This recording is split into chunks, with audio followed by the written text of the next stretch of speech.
Viewers, এই মুহূর্তে গাজীপুরের একটি গজারি বনের ভেতরে রয়েছি।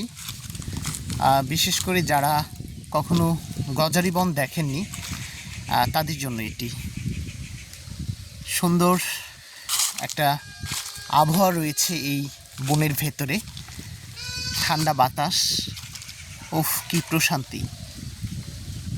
দেখেন বাতাসে পাতাগুলো নড়ছে। এই যে এই গাছগুলো কিন্তু প্রাকৃতিকভাবেই হয়ে থাকে। এই বনভূমি একটা প্রাকৃতিক বনভূমি। বিশেষ করে গাজীপুর জেলা জুড়েই রয়েছে এই বন। একটা সময় এই বনের পরিমাণ ব্যাপক ছিল। আমি যে জায়গা দিয়ে হাঁটছি সেখানেও কিন্তু দাঁড়াতে পারতাম না, গাছ ছিল। এই বনের ভেতরে প্রতি বছরই মানুষ আগুন দেওয়ার কারণে এগুলো কিন্তু ধ্বংস হয়ে গেছে অনেকটাই।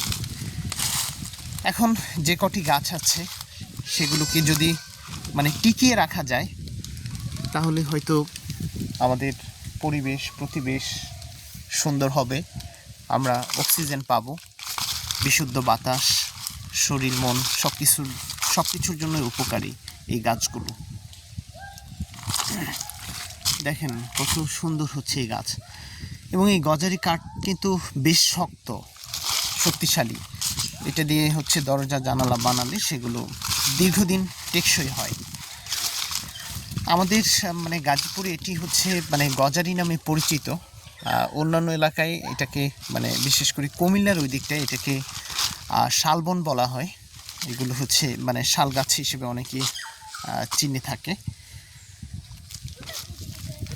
বনের ভেতরে ছোট ছোট গাছগুলো সব মারা গিয়েছে।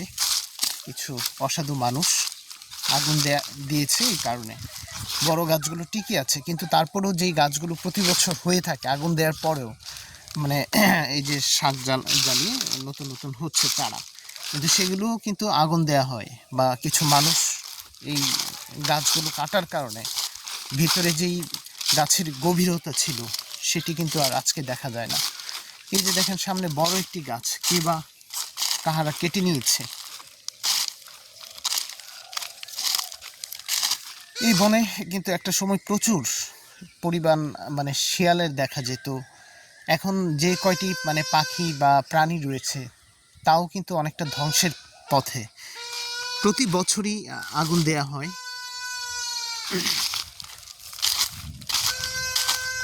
যাই হোক, আপনাদের এই গাজীপুরের এই গজারি বনের অনেক বন রয়েছে।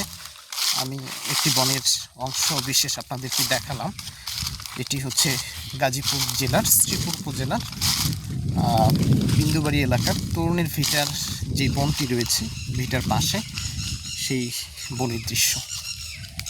গাছে গাছে নতুন সবুজ পাতা, একদম মন কাড়া। ভালো থাকুন, সুস্থ থাকুন।